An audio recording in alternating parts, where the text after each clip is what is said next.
Sark is the smallest of the 4 main Channel Islands and is situated 12 miles from Jersey and 7 miles from Guernsey. It is just over 3 miles in length and has a permanent population of about 600 people, but it attracts a constant flow of holidaymakers and day trippers. Sark is best known for being an island of peace and quiet.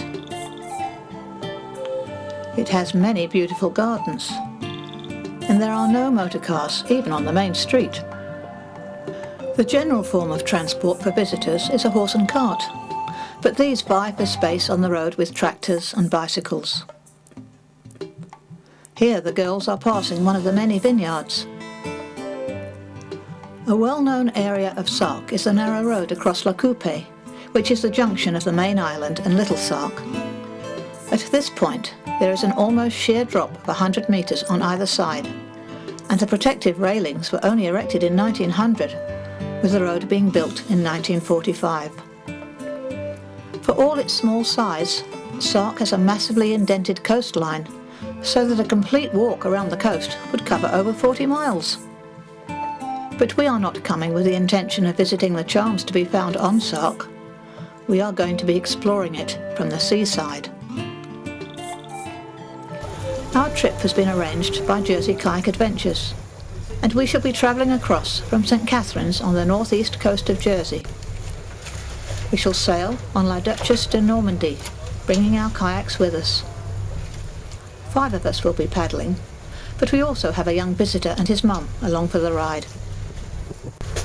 It's 7 in the morning, but as soon as we're loaded we cast off and are on our way across the north coast of Jersey.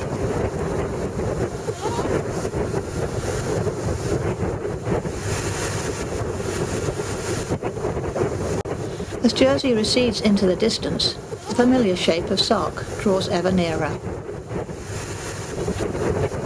It's taken a couple of hours, but we are now nearing the bay of La Grève de la Ville, where we shall be mooring, along with various other pleasure craft. We can see the lighthouse on Point Robert, and we have our first view of the coast, which is typically sheer and steep, although apparently there is a narrow path to the top. The crew lower our kayaks to the water, and we are able to enter them, complete with the crash helmets that may be needed for cave exploration. Our leader Derek gives us an outline of our plans, which is basically to circumnavigate the island in an anti-clockwise direction.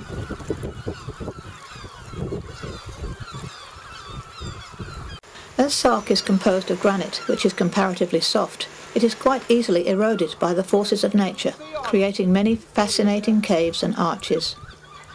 And here we see the Fairies' Grotto at the north of Les Fontaines Bay. Looking down, we could equally well be diving, the water is so clear. As we head north, we are able to see Guernsey through this gap, and if the tide were higher, we could take a shortcut. However, we have to paddle right round the Bec du Nez, the most northern tip. And as we round the point, we are hit by the southerly wind and a noticeable swell, meaning it's time to paddle hard. In due course, we reach some shelter and have time to take in the view of the private island of Brecu, where the reclusive Barclay brothers lived in the magnificent white building.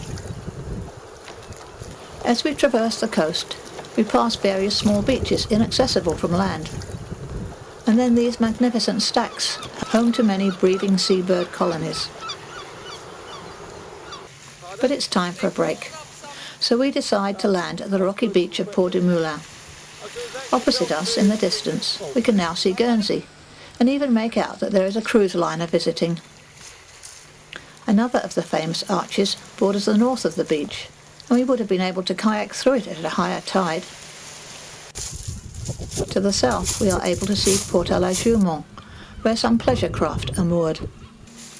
Trudy, an amateur geologist, can scarcely be drawn away from the unusual rock formations to be found. Back afloat, we soon pass some fellow seafarers. But then we venture into our first cave, which is narrow enough to involve careful manoeuvring, but not low enough to use our crash helmets.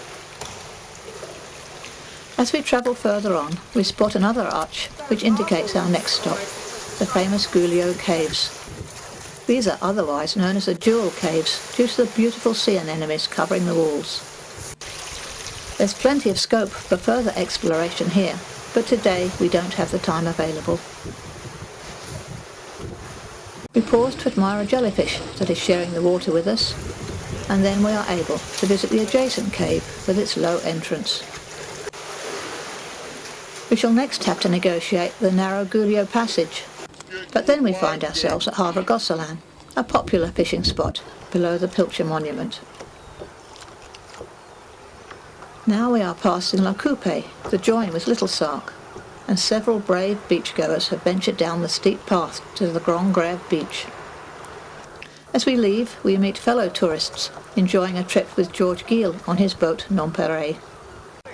Good morning, lovely day for a trip.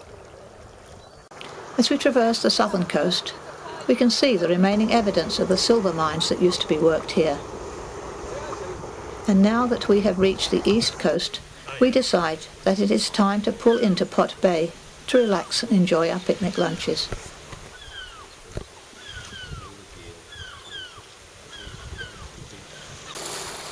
But the tide has now turned, telling us it is time to set off again. And we are soon caught up in more cave exploration.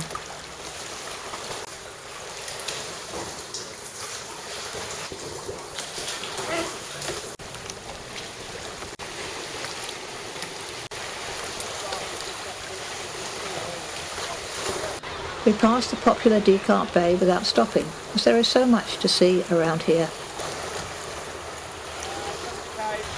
Most of us pass by this entrance, so only Trudy lands and discovers Creux d'Erebel, a 60-metre high hole.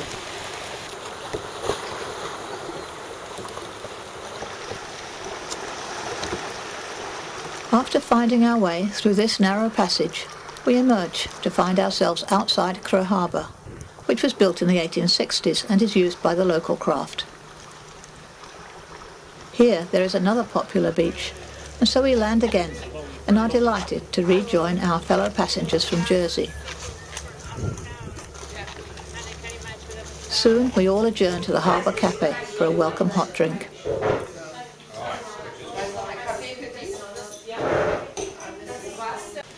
Outside, tourists are leaving to meet their ferries for home.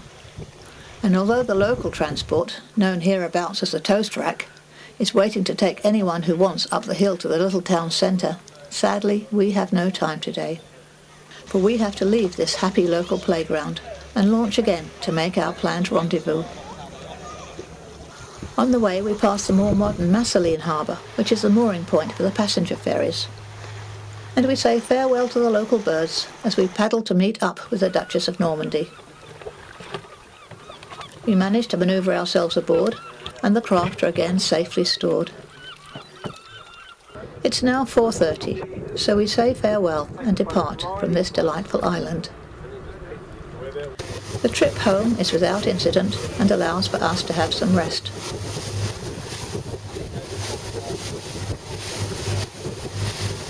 But soon we are rounding St. Catherine's breakwater and safely landing.